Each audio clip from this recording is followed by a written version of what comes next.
Alors, on lit souvent dans beaucoup de communiqués de presse, des cosmologistes, essentiellement anglo-saxons d'ailleurs, que l'univers est plat, tout simplement parce que, en fait, c'est une référence à la courbure globale de l'espace. On sait qu'en relativité générale, la matière et l'énergie induisent une courbure de l'espace. Alors évidemment, cette courbure, elle est soit positive, soit négative, ou soit strictement nulle.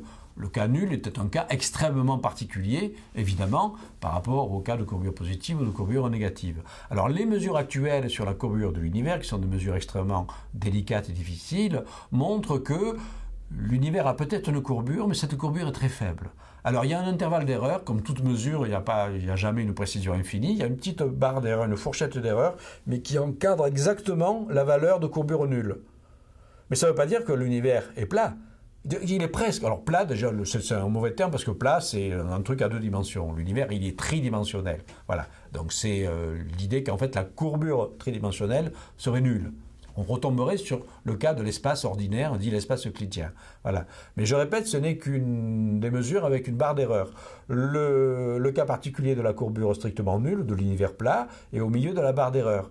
Mais il est tout à fait possible que l'univers réel soit courbé positivement, avec une légère courbure positive, ou soit courbé négativement, c'est-à-dire avec une géométrie soit hypersphérique, ou soit une géométrie hyperbolique. Voilà. Personnellement, d'ailleurs, je pense que les mesures actuelles favorisent plutôt un univers de courbures légèrement positives. D'ailleurs, un des modèles que j'ai proposé pour expliquer les observations astronomiques, qui s'appelle l'espace sphérique dodécaédrique de Poincaré, le terme sphérique montre bien que cet univers a une courbure légèrement positive et qui est parfaitement compatible avec les observations actuelles, et ce n'est pas un univers plat.